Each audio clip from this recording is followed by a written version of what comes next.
आप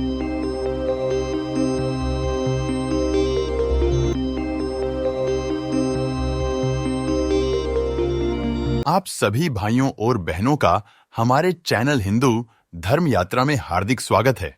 दोस्तों, आज हम आपको बताने जा रहे हैं कि यज्ञ में पशु अथवा नर बलि को अनुचित क्यों कहा गया है। श्रीमद् भागवत के अनुसार जो मनुष्य विधि के विधान के विरुद्ध पशुओं की बलि देकर भूत प्रेतों की उपासना में संलग्न हो जाता है, वह पशुओं से भी गया बीता होता है और अंततः अवश्य ही नरक का भागीदार बनता है। सृष्टि के प्रारंभिक काल में राजाओं ने महर्षियों से कहा कि यज्ञ में अज बलि होनी चाहिए। अज बकरे को कहा जाता है, तब आप लोग उसकी बलि क्यों नहीं देते हो? महर्षियों ने उत्तर दिया, अज बीज का नाम है।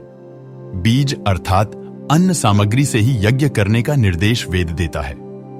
यज्ञ में वध करना सज्जन पुरुषों का धर्म नहीं है।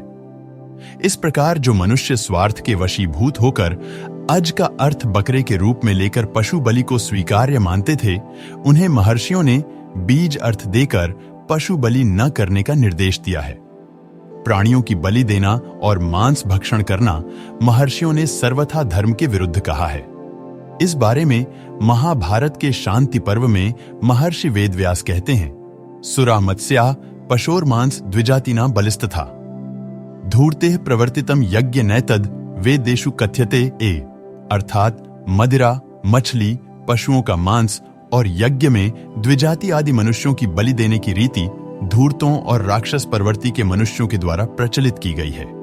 तात्पर्य यह है कि दुष्टात्मा वाले मनुष्यों ने स्वयं मांस भक्षण के लिए अर्थ का अनर्थ करके यज्ञ में पशु बलि को आरंभ किया। वेदों में मांस खाने का विधान नहीं दिया गया है।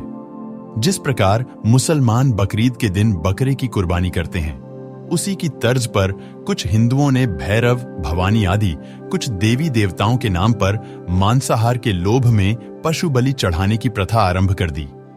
यवन शासन काल में मांसाहार काफी चल पड़ा था। मांसाहार के लोभी कुछ लोगों ने षड्यंत्र करके ऐसे श्लोक लिखवाए जिसमें देवी माता भी पशु पक्षियों की बलि चाहती हैं और उसका मांस प्रसाद के रूप में खाना पसंद करती हैं। ये कुछ पुराणों में जोड़ दिए गए हैं। वैसे तमाम हिंदू धर्म ग्रंथों में मांस को अभक्ष्य तथा असुरों का भोजन माना गया है। मांस खाने की आज्ञा किसी ग्रंथ में नहीं दी गई है। यदि देवी देवता मांस लोलुप हो जाते हैं, जीव हत्या बलि से प्रसन्न होते हैं, करुणा को छोड़कर नृशंस आचरण करने की प्रेरणा देते हैं, तो उनमें और असुरों में क्या अंतर रह जाएगा? धर्म के नाम पर निरपराध मूक पशुओं की निर्दयता पूर्वक हत्या करना और अपनी स्वार्थ सिद्धि मनोकामनाओं को पूरी करने के लिए देवी देवताओं को किसी के जीवन की बलि भेंट करना सर्वथा अनुचित कार्य है। ऐसे पाप कर्म के बदले में सुख, धन दौलत, सौभाग्य, संतान का वरदान मिलना सर्वथा असंभव बातें हैं। इससे न तो देवी माता को प्रसन्नता मिलती है और न धन, संतान आदि ही प्राप्त होते हैं। अपवाद स्वरूप कहीं कोई सफलता मिल जाए तो वह भी अनैतिक ही कही जाएगी, क्योंकि पाप कर्म के बदले दुख और नरक की यातना ही मिलती है। वेद व्यास ने श्रीमद् भागवत में भी कहा है कि जो विधि विरुद्ध पशुओं या मनुष्यों की बलि देकर भूत और प्रेतों की उपासना में लग जाए, वह पशुओं से भी गया बीता हो जाता है और अवश्य ही नरक में जाता है। उसे अंत में घोर अंधकार, स्वार्थ और परमार्थ से रहित अज्ञान में ही भटकना पड़ता है। हमारे चैनल को सब्सक्राइब करें और सनातन धर्म का प्रचार करें। जय श्री राम।